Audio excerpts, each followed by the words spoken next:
The United States currently has some of the cleanest air in the world, but that was not always the case. In 1970, more than 70% of the United States population was losing more than 1 year in life expectancy. But today, that percentage is almost zero.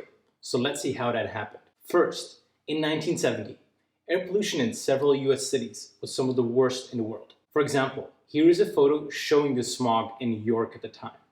Now, seeing a photo like this is one thing, but seeing the impact on life expectancy is another. So this graph is made by the Air Quality Life Index Institute. And this graph shows the impact of air pollution on life expectancy in the United States in 1970. And the horizontal axis shows how much of the population was affected. And the vertical axis shows the impact of air pollution on life expectancy.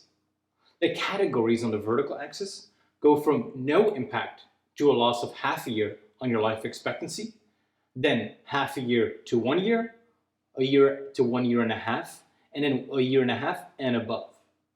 And nearly 50% of the US population in 1970 was said to have a reduction in life expectancy of more than 1.5 years because of air pollution.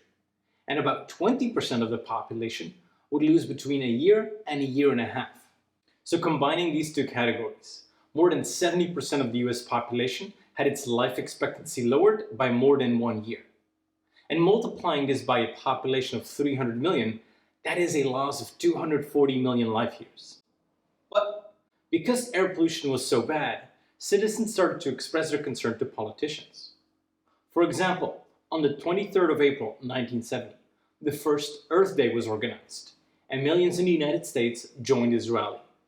And citizens' action, together with media coverage, put pressure on politicians to act. And in December 1970, a key regulation called the Clean Air Act was passed.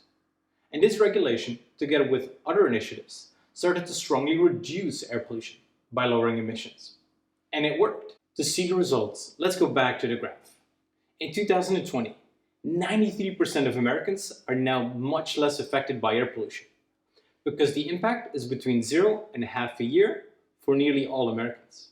In addition, the fraction of citizens that still loses more than 1 life year is extremely minimal. So the reduction in air pollution in the United States has been a great success, and it's leading to longer lives lived. Interestingly, a similar story recently developed in China, but at a much faster pace. And I cover this in more detail in another video. Thank you for watching, and I will see you in the next video.